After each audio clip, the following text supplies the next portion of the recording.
All right.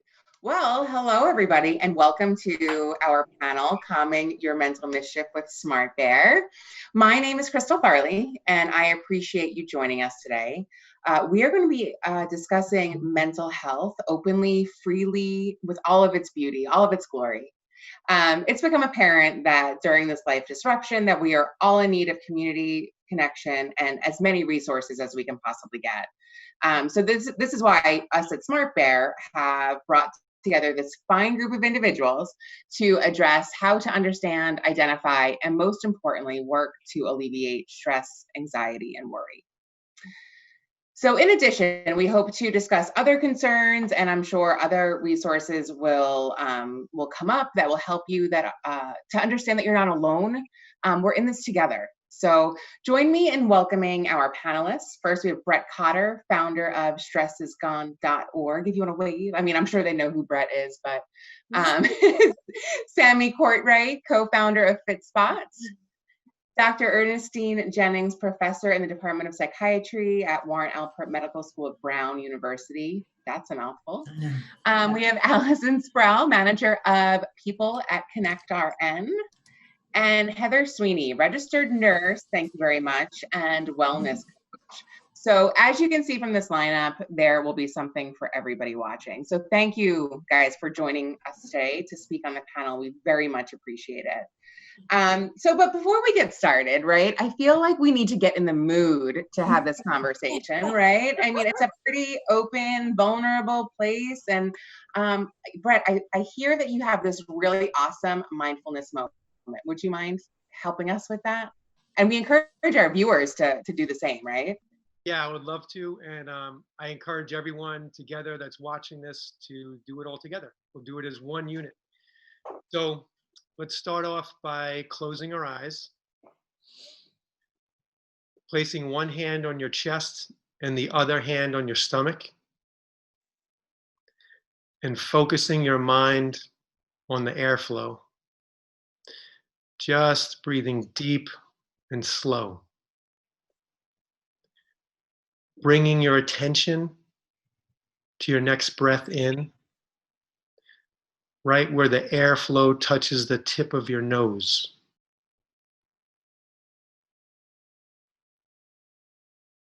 Following the flow a little deeper, allowing the air to move through and open your sinuses. Each breath making it easier and easier to breathe.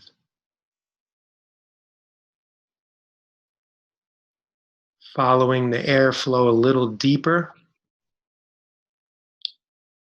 unlocking and releasing all the tension from behind your eyes.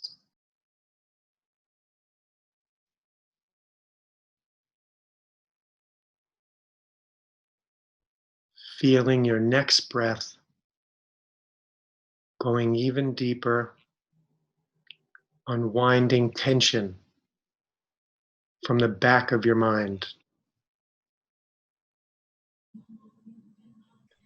Following your next breath down your throat, filling up your chest with life force. Breathing deep and slow, softly letting go.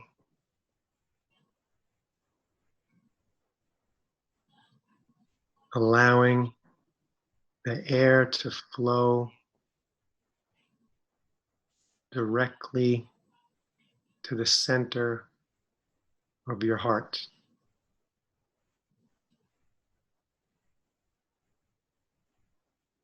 Unlocking and releasing tension from every single part.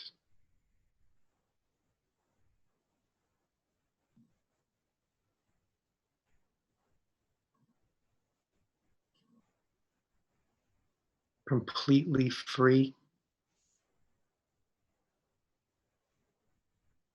of any anxiety.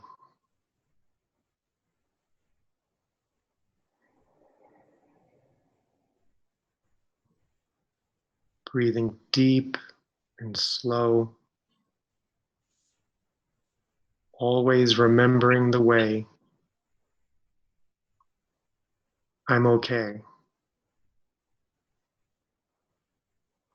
I'm okay. I'm okay. And just focus your mind on your next breath. Move your fingers and your toes, your ankles and your wrists, your knees and your elbows, shoulders and your neck. And open up your eyes when you're ready. Well, my next question was going to be, how are you? But I feel like that was like I need to go to sleep now. We just have everything we need. You guys can go home. Thanks for tuning in. Yeah, that's I it. needed. That I was get a it. lot of people snoring in my meditation classes. Oh, that's amazing. I love it. It's so refreshing. What I always find interesting about breathing like that, Brett, is how hard it is for me to breathe deeply, because I think most of the time, due to like multitasking, we're just shallow breathing, right? And so to breathe really deep and focus on it like that is just a magical experience when we take the time to do it. So thank you so much for sharing that. Whew. Awesome. Glad you joined. Thank you. Well, I don't think anyone is stressed in this moment right No. here, right now, right? But, Can't be. but maybe Dr. Jennings, I mean, just to sort of kick off the conversation, now that we're sort of like in the moment, we're present, how would we be able to perhaps identify when things aren't going well? When would it be a good time to maybe take a minute to breathe? Absolutely. So one of the things, I'm so glad we started out with the breathing exercise, because that's one of the things I try to keep people into, is when you notice your breathing pattern changing, one of the first things that happens when we feel stressed or threatened is we clench up and our breathing starts to get that staccato, and you can hear it in people, their voice, their language becomes that staccato, and they start to have shorter sentences and not really kind of express everything. Your shoulders are up to here. So when you said release your shoulders, I was like, yeah, right? And so, you start to just tense up. So if you start to feel that, and it's not for everybody, but when I do breathing exercises with people, I'll ask where they feel the tension. Sometimes it's in the lower back. So I see people in a primary care practice who often come in with, pain. And they'll say, oh, it's my lower back. Well, that's usually a lot from stress, or like here in the neck or the shoulders where we tense up. So just that kind of tightness that we get when we're, feeling a threat and it's time to run and we got to do something. So that's kind of the physiological response I try to keep people into. So that's why the breathing is perfect. Because when you stop to breathe, you can go, oh, I do feel that in my neck, or I feel it in my knee, wherever it is, and then kind of release it. So that's kind of the in the moment feeling of stress. And anxiety. And then the long-term, and even long-term, I'm saying like throughout the day and even throughout your interactions with people. I talk with people a lot about it affecting your sleep.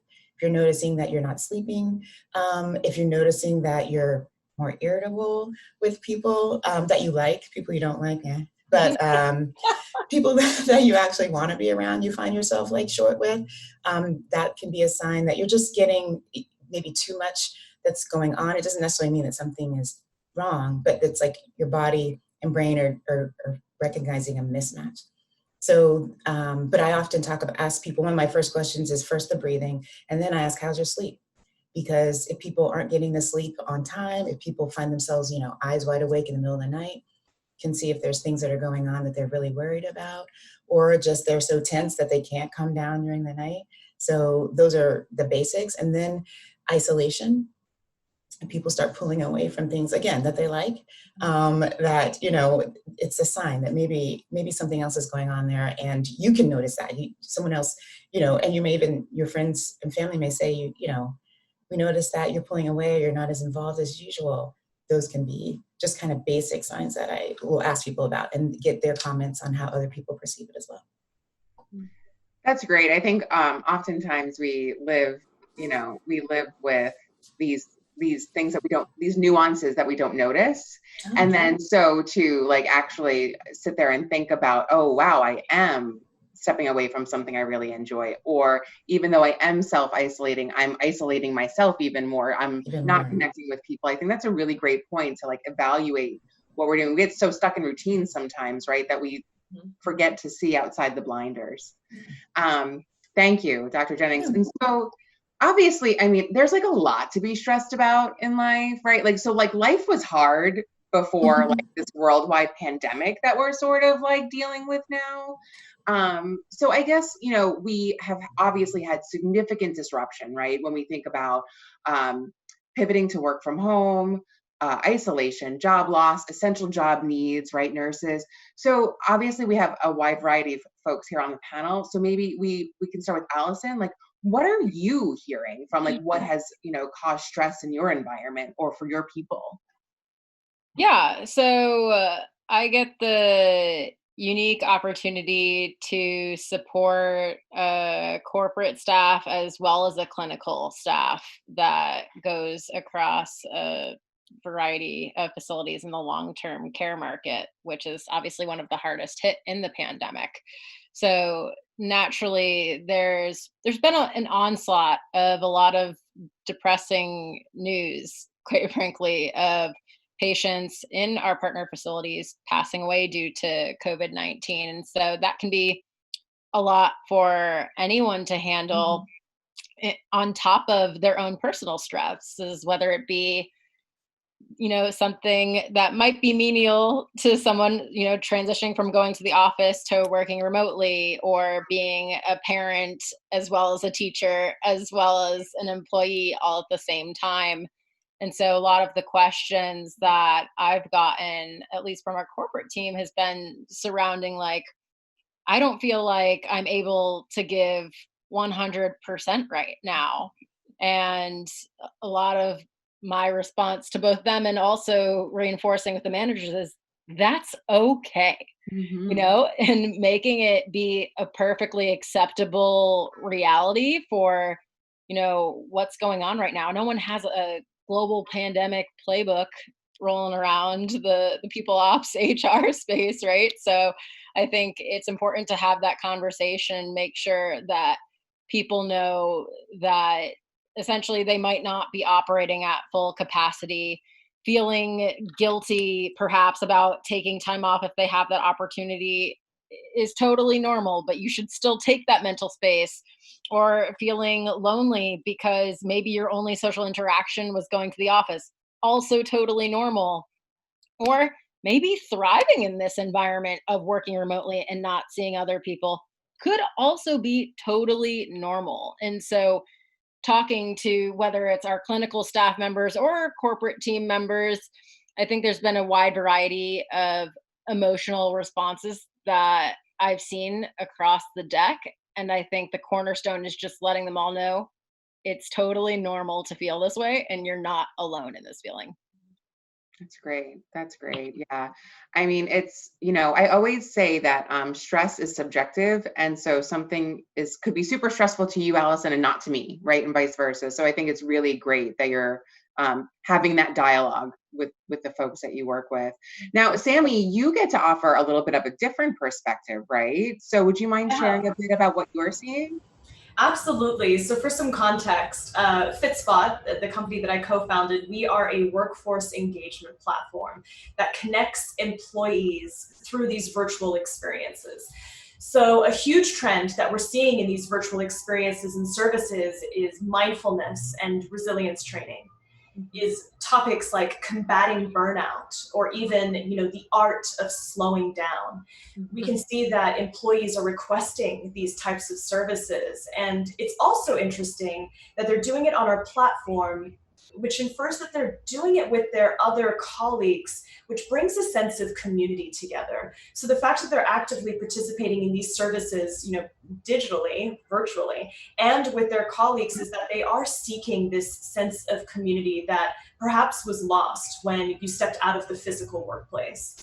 We're also seeing trends in like skills or personal development, such as language classes, or even guitar classes. So it's nice to see that people are taking the time or this opportunity to maybe hone in on specific skills that they want to build and learn on. And naturally, I'll wrap up with this, that physical fitness classes are very engaged at this time. As you can imagine, people are dealing with chaotic lifestyles at the moment, with kids being at home, with partners being at home, animals being at home, and just that moment to escape, maybe get your heart rate up or take your mind off of something else besides work. We've seen a large uptick in those services as well. That's awesome. And I mean, you're talking about really like overall wellness, right? Like from head to toe, mind, body, soul. It's pretty amazing. So I know at SmartBear, we've done some grassroots efforts. So like we have mindfulness sessions, and we offer, we just have some pretty candid conversations with different teams. So it's really great to hear that a lot of employers are looking at things like that to build that community and connection. I love that. Yeah. So, thinking about like overall wellness, I mean, Heather, would you mind sharing? I know that there's a lot of different stressors that, that you're dealing with on the daily basis, and you sort of focus on wellness for individuals, being a first responder yourself. So would you mind sharing a bit about your thoughts? Yeah, of course. Everything everybody's saying is, I keep shaking my head because it's resonating with me on so many different levels from my, various perspectives that I have. I guess I'll start, as a registered nurse and being in that space. While I'm not bedside right now, I am well connected in that community. And just hearing from fellow nurses and doctors and physical therapists and everybody who's out there working with these patients, I'm hearing a lot about burnout, and actually as a result, thinking about leaving the space of nursing. And so I've had a lot of conversations with fellow nurses who are in that bedside space, or in maybe a much more stressful space than I am, to remind them, this is, we are in the moment, we are in the heat of this right now, and giving them some tips to, again, be mindful. Remember, there is that sense of support and community, not just from your fellow healthcare workers, but outside of that, family, friends. And that they aren't alone. We are in this together. And I guess on the positive note in that space, there is a very tight-knit community of support. So that has been wonderful. As a wellness coach, I've had a lot of folks asking me, hey, my family dynamic has been turned on its head. My husband, who traveled every other week for a week, is home 24/7, 365 right now. So, the family dynamic, that just being one example, certainly is playing a role in triggering stress for folks. And to Allison's point, for some, it's made a situation where they're thriving and they never expected that it would be that way. So again, just a reminder, we're in the moment and trying to sort of step out when we can and be really present, acknowledge how we're feeling, and breathe through it, work through it, talk to a friend. I guess can I chime in for 1 second? Because you both have sort of said it now. And I can respect people that are thriving in this sort of environment right now. Like if you're taking the right steps to make it a situation that's positive, like that's a great thing. But do you think that some people might feel guilty feeling good about this? Yes. I actually wrote about this recently because I think it's a quote I think of often, which is, comparison is the thief of joy. And when you start to look at other folks' situations, whether they be better or worse than where you are, and of course that's your own viewpoint, right? I think there is guilt associated specifically with feeling like, hey, I'm doing great. And then you're talking to all your friends and they're like, I am really I'm dying over here. This is miserable. And you don't want to say how you're really feeling because you're feeling bad that they're not feeling that way. But what I was writing about was really owning how you feel, and that it is okay if you are thriving in this example.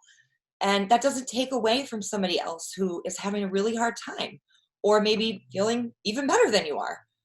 That's just where you are. So that's my take on it. Yeah, that's fair. That's completely fair. Awesome. Thank you. Brett, Dr. Jennings, do you have anything else you want to add with regards to what you're seeing for stress out there that could be popping up because of changes? Jump in. As far as the landscape out there, it's totally diverse, which all the panelists are saying. You have people that are creative in this space. I think having the perspective of creativity is the difference in where you are, aside from if you're having health conditions yourself, right? Meaning, like, if you're in a hospital room or you're suffering from healthcare conditions right now, then that's really not a time to get too creative. But I'm saying if someone is healthy, their health is good, what I found is the folks that are really having a tough time with it, their perspective has gotten narrow. And the folks that are really starting to thrive in it have a really wide open perspective. And I was just thinking, there's like those families that started up a few companies on Long Island doing that birthday service. So when it's a kid's birthday, they show up on the lawn, they put all these things up, they make money right there for doing that, then they go to the next client. So what's separating people that are suffering, who aren't on unemployment, and that are not having those ideas? And I feel like it's the perspective. When it gets narrow and our stress builds up, our perspective gets really narrow, and we don't see a way out. So I encourage people to do our stress stopper technique. I touched on it in the meditation that we did in the beginning. Anytime someone's stressed out at all, just touch the tension in your body. For me, it's mostly my chest. So I put my hand there. I start breathing deep and slow. And then once per breath, I silently say, I'm okay. And within about 2 minutes, you actually feel the tension just kind of dissipate and leave your body. And your emotions start to equal out, right? So why that happens is that technique actually activates our body's relaxation response. And once that happens, that shuts down the fight or flight. So I encourage people to practice that whenever they're feeling that stress and anxiety building. It's a really good way to, deal with the stress in the heat of the moment. And also that's a technique that young kids learn, people from all different walks of life. It's super simple. Just touch the tension, breathe deep and slow. Once per breath, say I'm okay.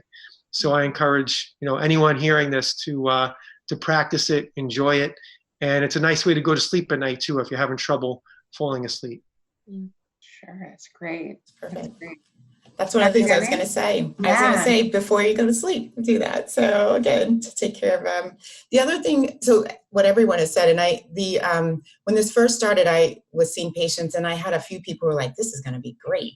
I don't have to go out," and I'm like, "Yep, you've been preparing for this your whole life. Like this is it." And I think that recognizing that there are people that this situation does fit, and I'm hoping. What I've said before is I'm hoping that people will be more compassionate when they struggle, because there are people right now who aren't struggling and they're not saying, what's your problem? They're, hopefully asking how they can help. And I'm hoping that when this all switches back, that people will realize, I had a time when I wasn't feeling great and people couldn't see it, and it still, impacted me. So I hope some compassion comes out of this. And one of the other things that people have been talking about is this, and I've even said it feels like it's not that I'm living like Groundhog Day. Every day this is over. It's the same day. Like, I feel like my day started on the day of isolation. Has just been going on and on and on and on. And so I think people being unable to have those markers and special events and things like that. So recognizing that, and that is a struggle, and this repetition that we do over and over and over. Like some people love it, right? And then there are others who they put different things in their life for a reason, and they don't have that, and so they're struggling a little bit with that. Yeah, that's a great point. That's a great point. The other thing we haven't talked much about is the family dynamic and kids and stuff. And I always like to throw out there that kids don't have words, they have behaviors.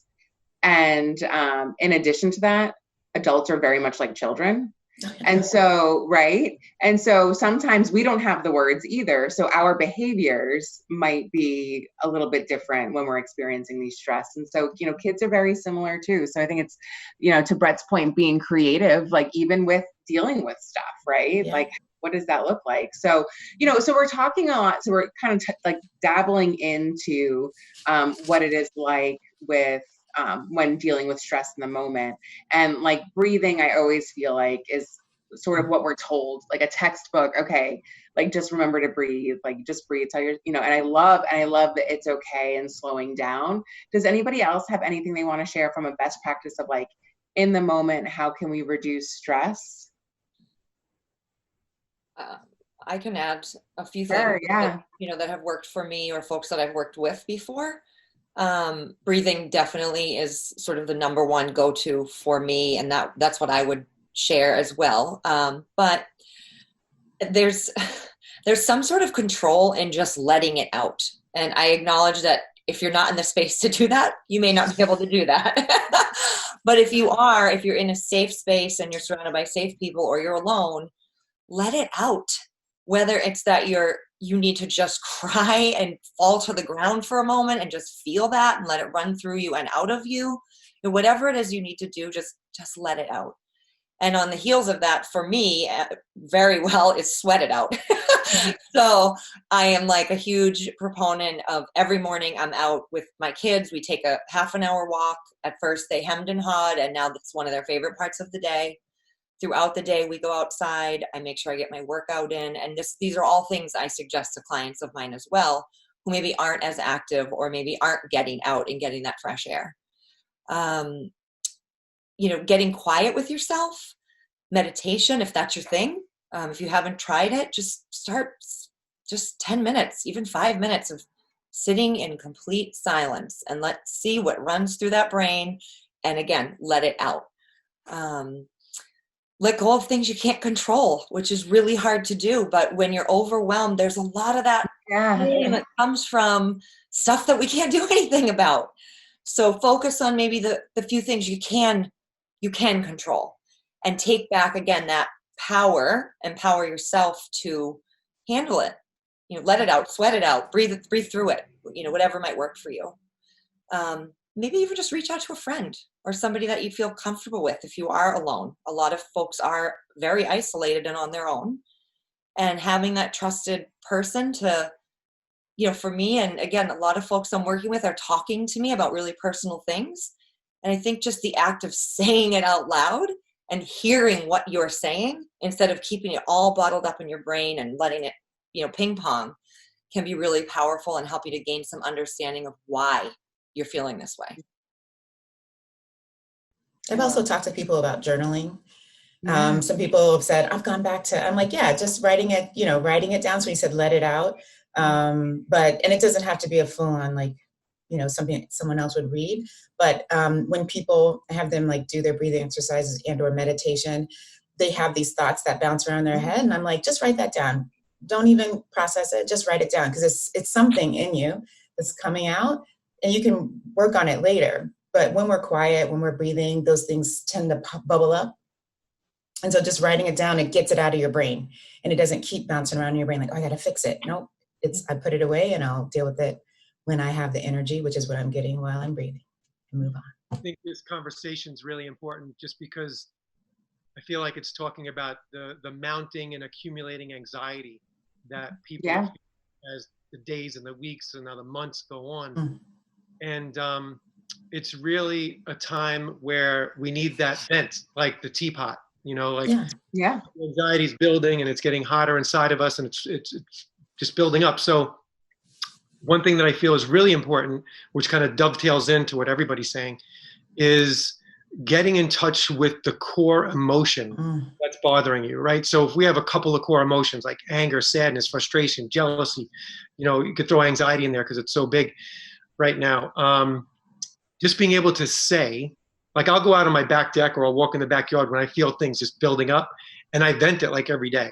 So it's literally just like pressing the teapot top and it just vents out. So I just say, I'm really feeling a lot of whatever it is, anger right now. And I'll say, it sucks that X, Y, and Z is happening. And then right there, I just gave my feelings a voice, and then they just start coming out. So I just let myself verbalize a stream of consciousness that's tapped into that core emotion that's bothering me, that's upsetting me. And I find that helps keep me in more general emotional balance. And to deal with things in a more clear way is giving myself that a very systematic routine time to just go in the backyard and just kind of tap the teapot, let it vent in that simple way. And I don't judge anything. You'd be surprised the crazy things that come out of your mouth. I'll just be the crazy thoughts and ideas and emotions that come out of my mouth when I let myself vent. And it's really an interesting, awesome process because you feel the tension disengage as you're doing it. Once you give those core emotions a voice, that it just starts to unwind and unlock, and you actually feel the tension release. And I just love what I'm hearing from the other panelists. If you feel tears coming up, I know it's tough for some people, but you got to let yourself cry. It's like an emotional car wash that cleans you out on the inside. I love that. Yeah. Emotional car wash. Yeah. I like that.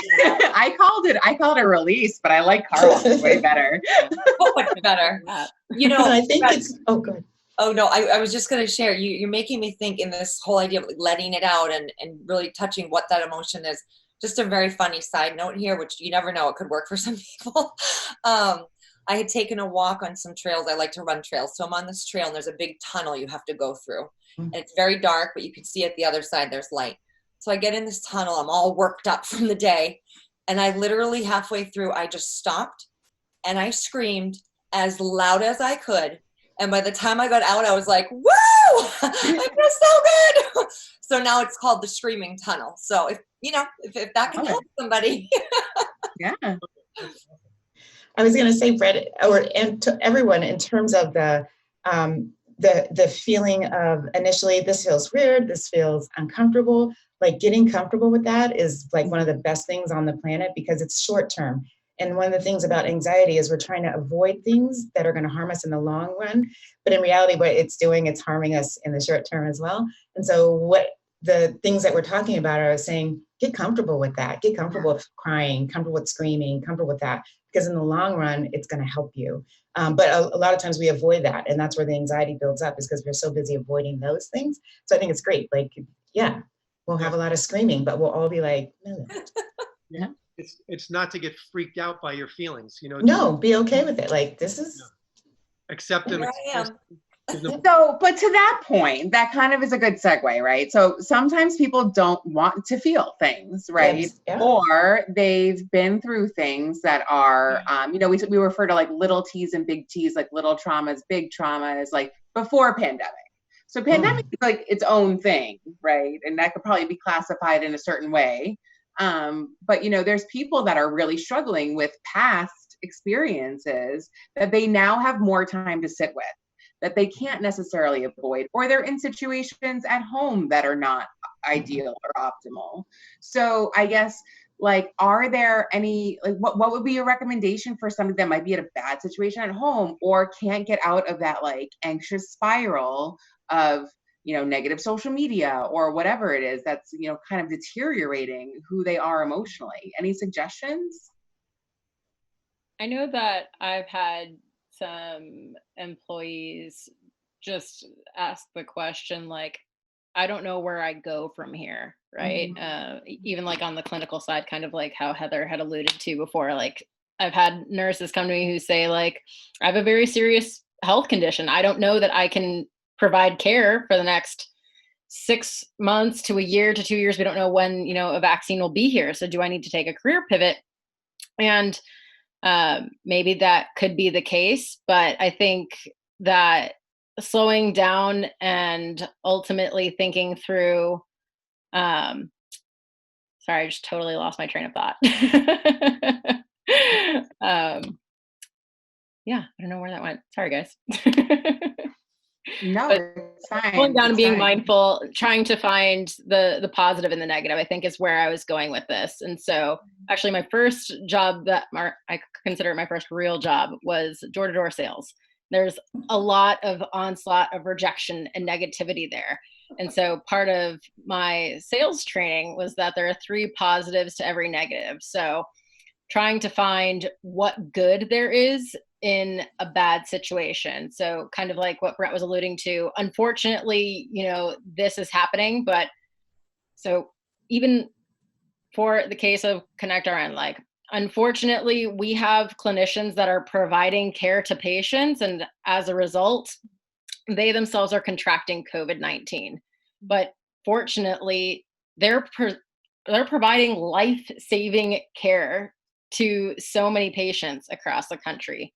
Fortunately, this is an industry that is going to continue to be stable in the long term. And fortunately, we do still have a job to support our families. Now, that might not be the case for some people, but you can flip that, unfortunately, fortunately, to work in so many situations, I think. Yeah, you need to like work hard though, right? To build that foundation, that ability to be able to shift your mindset. Like that's resilience, that's grit. That is, I mean, I'm a combat vet and I just admire those on the front lines today because it's not an easy place to be or to work with them. Even if you're not in healthcare, you feel it anyway because it's everywhere. Like we're hearing it, we're seeing it, right? I joke that like the newsstands at Whole Foods, like if you're not a stressed out person, you feel like you should be stressed out because every headline is anxiety, stress, and it's like, oh, I think I'm supposed to be those things. So, I mean, I totally feel, yeah, Heather. Like it just keeps popping up over and over for me is this idea of boundaries. Yeah. And sure. I know that too can be very difficult because we get into habits and routines and we go into that downward spiral. But if you can catch yourself and acknowledge, oh my God, I am going down and I'm going down hard. Like I got to pull myself up here. Start with boundaries. Think, am I watching the news 24/7? Turn it off. Am I on social media looking at the negative 24/7? Turn it off. Focus on something that's more positive. Is there a hobby? I was gonna say habit. Is there a hobby that used to bring me joy that I haven't tapped into during this time because I'm in that spiral and my tunnel vision is on? Maybe it's that I used to love playing guitar and I haven't picked it up in a month or 2 months. Tap into that. So this idea of just setting some boundaries to protect your own space and your own emotions and your mental health really at the end of the day. Yeah, it's true. And it goes back and like we talked a little bit about guilt earlier. And I know when we were preparing for this panel, we talked about like feeling guilty for self-care, feeling guilty for taking time for ourselves. So, I mean, I guess how can we help people understand that caring for yourself is really the best thing you can do for yourself or other people? I think it's most important for us, especially for parents that do have kids in the house, to recognize that what we do at this time is going to be remembered for a long time. From our family, from our kids, our neighbors, how we handled this. So I think it's really important to have our priorities straight. When this first happened, my priorities for a family were mental, emotional, and physical well-being. And then right under that, it was like all of our responsibilities, like the homeschooling, me and my wife figuring out ways that we can make money in this climate, things like that. But what that priority and that totem pole looked like with the mental, emotional, and physical well-being, a lot of that was going for walks, like Heather said, getting out in nature. And our kids, we had 3 teenagers, so they did not want to get up when we wanted to get up. And this is ridiculous what I did, but it was like 10 o'clock.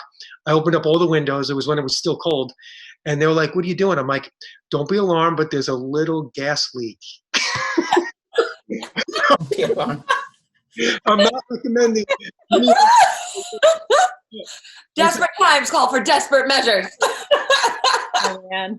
We were all out of the house in like 3 minutes, and we went for an awesome hike. Came back like 2 hours later. They're like, "Is everything okay?" I'm like, "Yeah, they came and fixed it when we were gone." And then like 2 days. That's amazing. Everyone was laughing their head off, but it got us into a little bit of a routine. And in the beginning to the middle of this whole thing so far, we were doing hikes, like 2 hour, maybe sometimes even 3 hour hikes with the kids. And that was our mental, physical, and emotional well-being. And if you don't have access to that, I would definitely have, like, depending on the age of your kids, charades, have like regular things that the family could play, even dancing and listening to music, singing to music, Absolutely. making up songs, playing instruments, playing the drums on the table, figuring out ways to liven up the environment in a way that's freeing, that frees the mind, and that's fun. And the other thing is, which is even more important, I feel, than what I just said, is this: identify the weak links in your life. There's people in your life that are going through a tough time right now. If you're not in contact with them, and the only reason why I'm saying this is I know 2 people in the last 48 hours that had passed away, right? One was in hospice and the other was from suicide, right?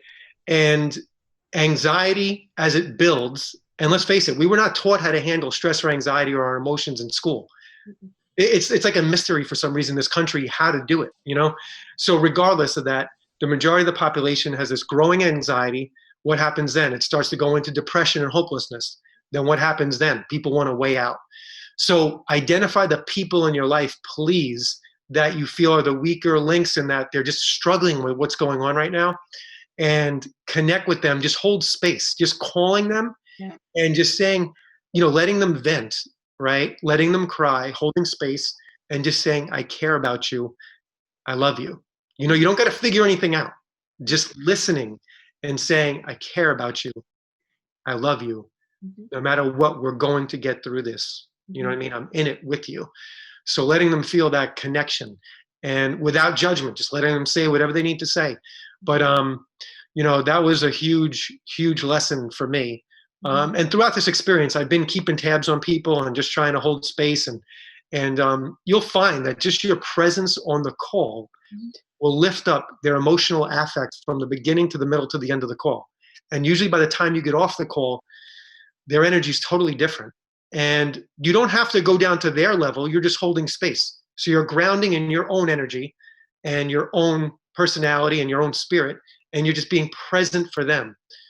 To sift through, and you know how you, Heather, when you were talking about getting quiet and noticing all the crazy thoughts, it's you holding that quiet space for them and allowing them to verbalize their thoughts that might be driving them down and bringing them down. So I encourage everybody to do that, not to let it depress you, just to hold space, for them, not to try and solve any of their problems, just to hold space and connect with them so they know that you're there for them.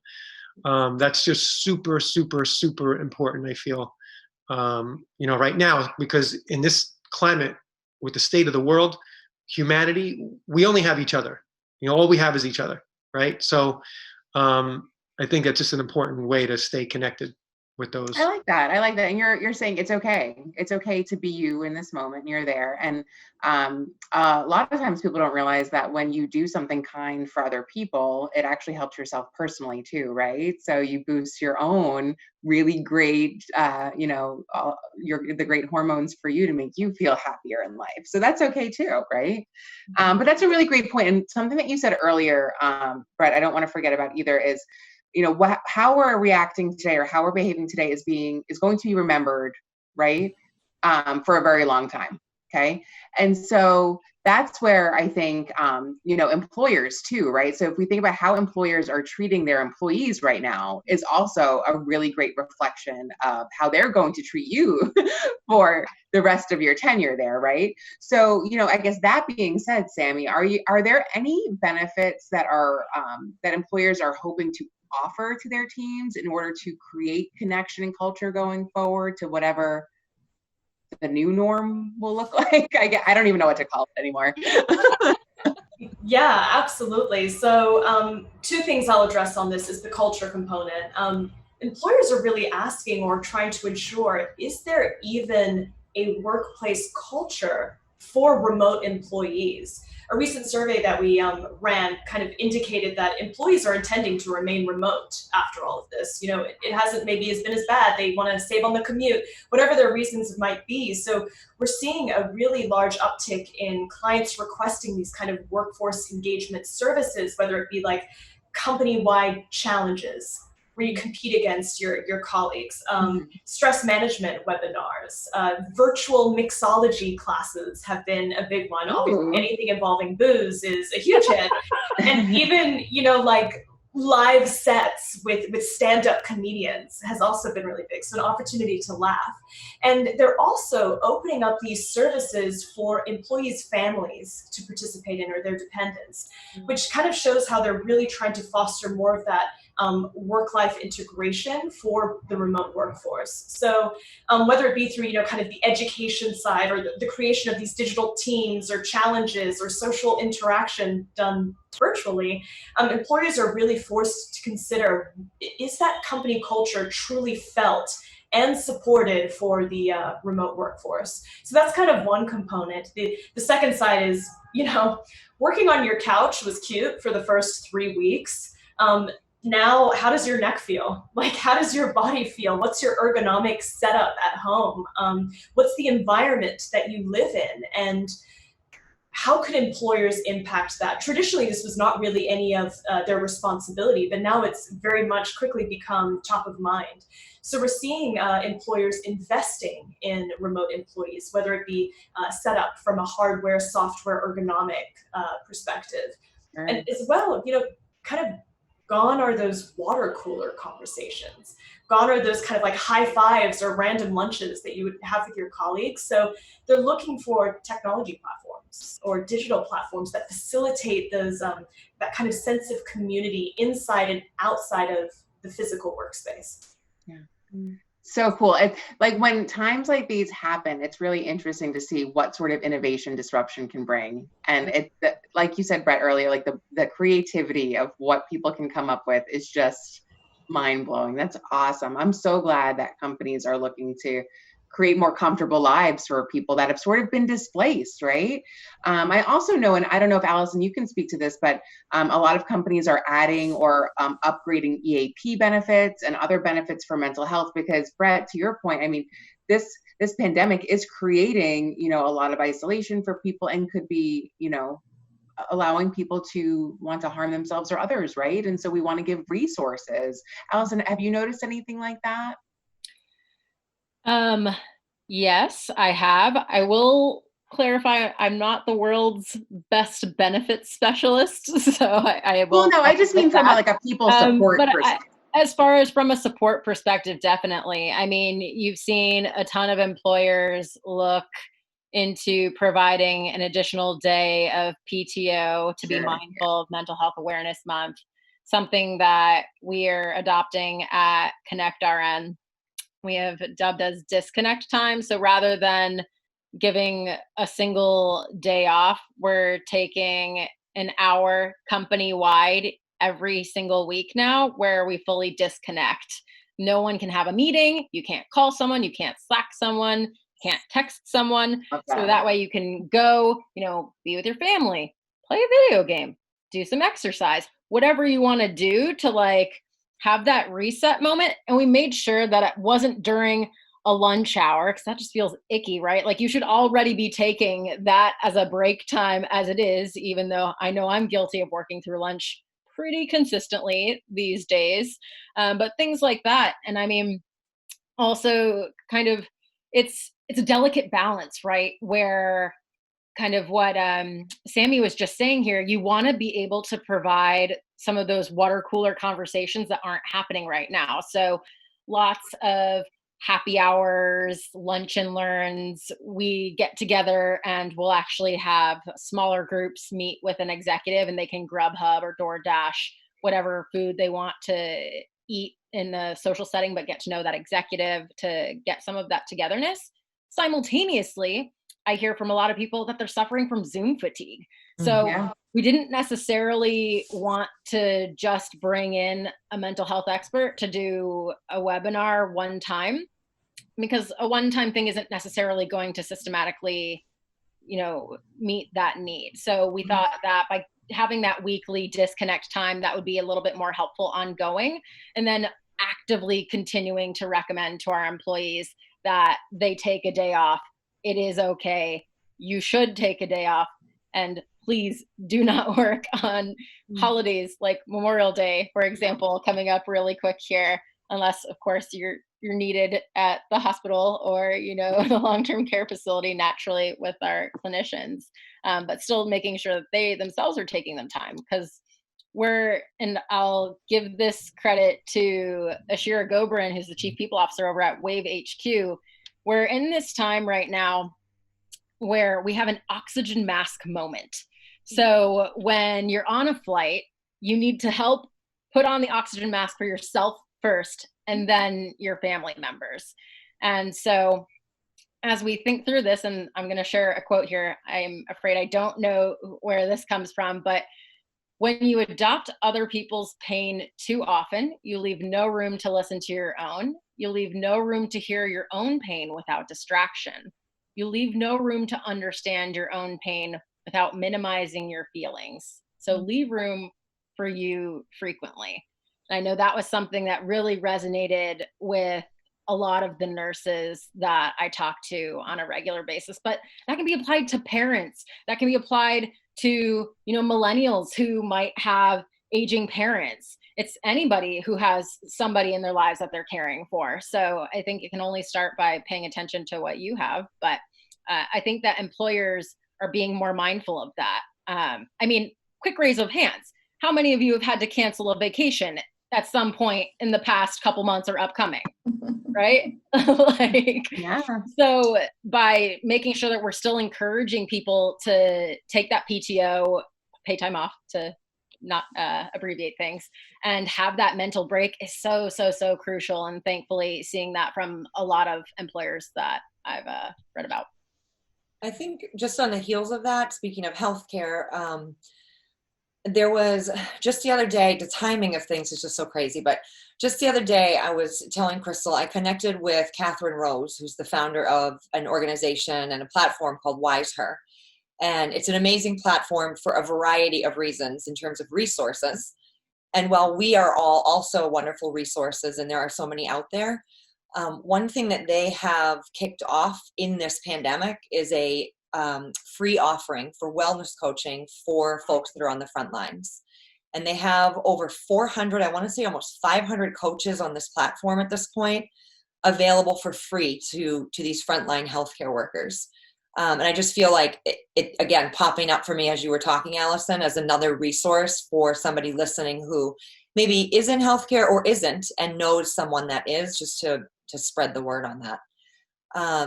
And the other thing that I kept thinking when you were talking too is, the quote you were saying, and coming back to some of what Brett was saying earlier, I always think of that analogy of like the glass of water.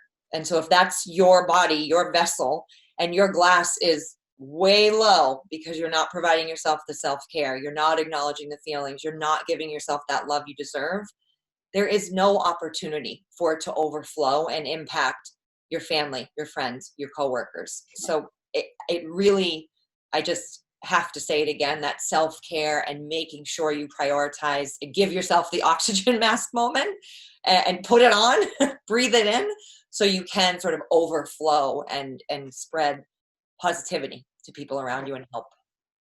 Yeah, it's I feel like, and it's hard to like shift your mindset sometimes, but when you actually do end up by taking that moment even to breathe or scream or whatever, and you actually feel the difference afterwards, that's where the magic is, right? So it's like actually doing it, actually taking that day off and feeling empowered by controlling your schedule. And there's so many things, but you just have to take that first step, right? Like that little itty bitty baby step.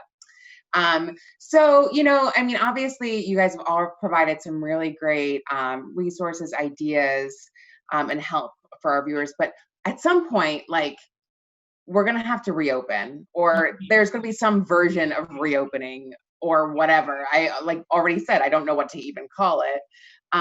So I guess there's a few things. So there's probably some people that have developed some really great self-care habits, and like, how do they keep them? We've talked about like trying to maintain connections in a way, maybe it's been digitally through social media. Like, how do we shift back from that and maybe face-to-face interactions again? Like, what are the, how are we going to make the new norm right? Any ideas?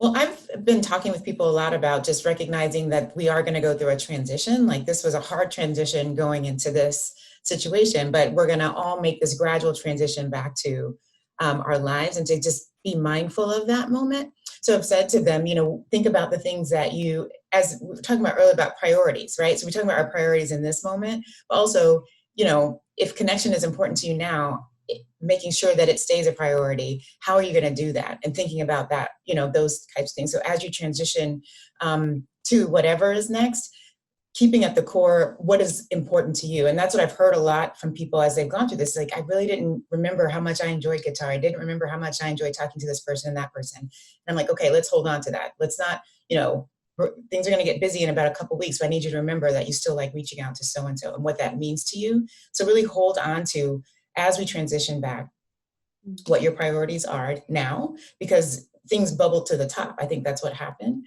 And so keeping that in mind, also keeping in mind that being kind to yourself, again, it was fast to get in here, slowly, it's going to be slow, and to take it slow so that you don't rush. I work with a lot of people, but including healthcare providers and people saying, I should feel this way and I should feel that way. And as we talked about early on, the way you feel is the way you feel. It's okay. Like, if you don't feel like going back right now, we'll talk about what that means. But it's not, you have, what I've been saying to people is, keep in mind, you're not trapped. You have opportunities, right? And so when we act in a trapped mind, we get anxious and nervous. When we have opportunities, we take our time. We don't feel so rushed. So it's the mindset that you have. There will be things that people need to know in the moment, but those might not be your priorities. And so you say, I have the opportunity, and take control that way as well.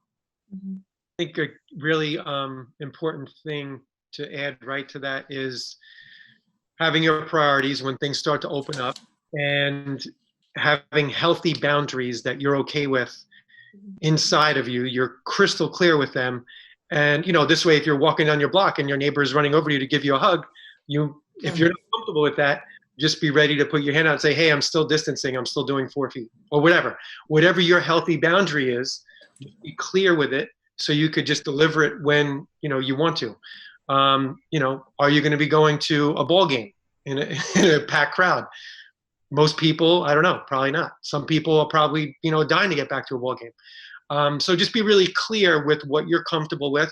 And we're in uncharted territory. So I always felt this thing wasn't going to end like that. I felt it was going to be like waves, like a camel hump, as far as like cases and things like that, and the threat of it. So we just, we're going to have to ride the waves, but know your flow. Know inside what is your priority and what are your healthy boundaries, so that at least you're clear with yourself. Because you'll have other people that are coming towards you that don't care about that. Do I want to wear a mask until this is all done? Like, these are all questions that you would decide for yourself. There's people that aren't wearing masks now and don't care. And you know what I mean? So you just want to decide for yourself and how to, when they're approaching you in a healthy way, to deliver your healthy boundary that you're okay with. Mm-hmm. Yeah, I had a client ask me recently, just this past week, how am I supposed to undo everything that has been done? And it's just such an open-ended question, and it's coming up again because of this conversation. One thing that I would really love to remind folks is there is the idea of getting back to things, and however that might look, right? But I think there's also this idea of the boundaries and the priorities. And really, for me, it is, do you have to get back to everything? Think about what has really worked well for you in this time. Again, focusing on, where have I felt most comfortable? Is it that we haven't had to go to a birthday party 3 times in a weekend for my child's friends? Is it that we didn't have 10 plans in 7 days that we were rushing back and forth to? Is it that, wow, I never realized I was spending X number of hours carpooling my children, myself, to activities left and right? And, just, again, being mindful of how it feels to have slowed down, even though it was forced on us. And as we begin to transition back and ride that wave and know your flow, hold on to what really is working for you. I think it could be very easy to just rush back into that hurried life and just kind of forget. I love that. I know I love that we can give ourselves permission to say that this sucks right now, but also understand that there has been some personal growth, and we have been able to sort of see where we are at and where we want to be, and not knowing what the new norm looks like will be will allow us to continue this self-development in just a different way, right? So it definitely will be interesting for sure. And we're creating it. Like that's the it's like we're creating it. Yeah. Well, we can only control ourselves, right? And we barely can do that. We can do. So my face, I'm like, you can only control yourself, and you're barely doing that. So good luck. So true. All right, panelists, we're about to wrap up. So is there anything else that you'd like to add before we sign off today?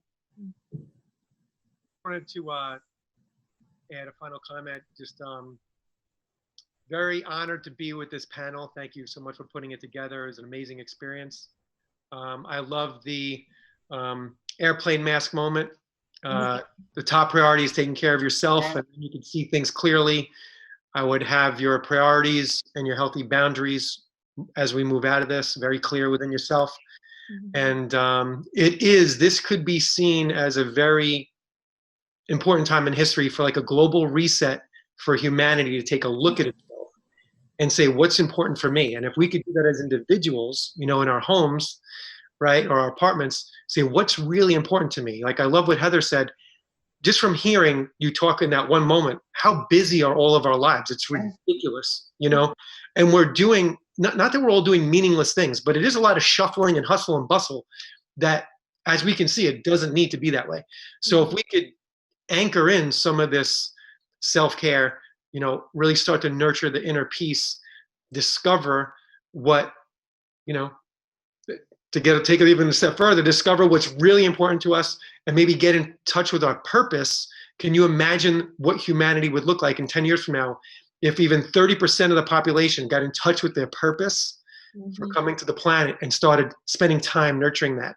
I know the last month and a half I've been working on developing a course, a 6-week course, which will be out in June, which is really meant to throw a big monkey wrench into stress and anxiety. So, I'm really excited about that. But it was an honor to be here, and really thankful to each one of you. Yeah, I learned a lot. I would say the same. Very honored to be part of this. It's been so great to just hear and get my own little nuggets, which makes me really hopeful that everybody out there that's listening in will also get what they need from this.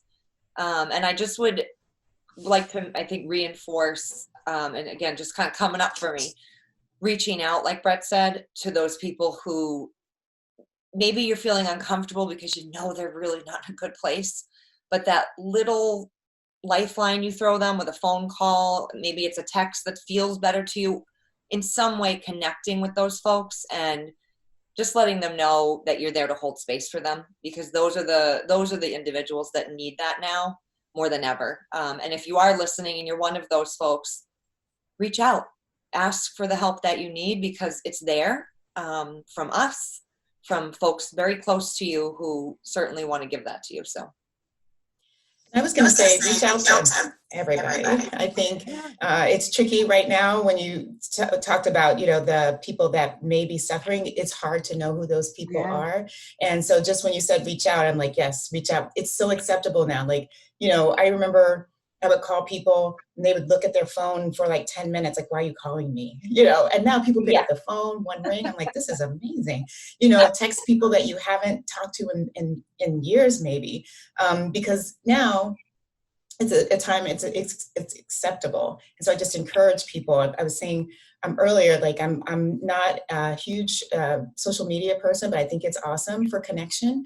And so I just want to encourage people that even through your social media platforms where you have this whole list of people that love your pictures, like ask maybe how they're doing every, 6 or 7 likes, or something like that. I don't know if people still do that, but whatever people use.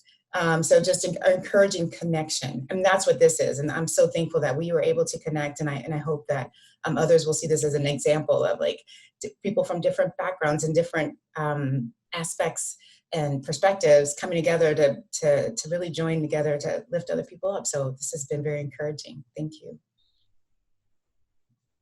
Awesome. Yeah, the only thing I'll add there is just, from the employer perspective, kind of what we got at a little bit before, is that just because May is Mental Health Awareness Month doesn't mean that this should be the only time that these conversations are happening. So I am extremely grateful to Crystal and the team at SmartBear for putting this together and introducing me to these amazing panelists. I know that I've already shared some of like Brett's technique, for example. I shared that literally this morning because he had told us on our prep call.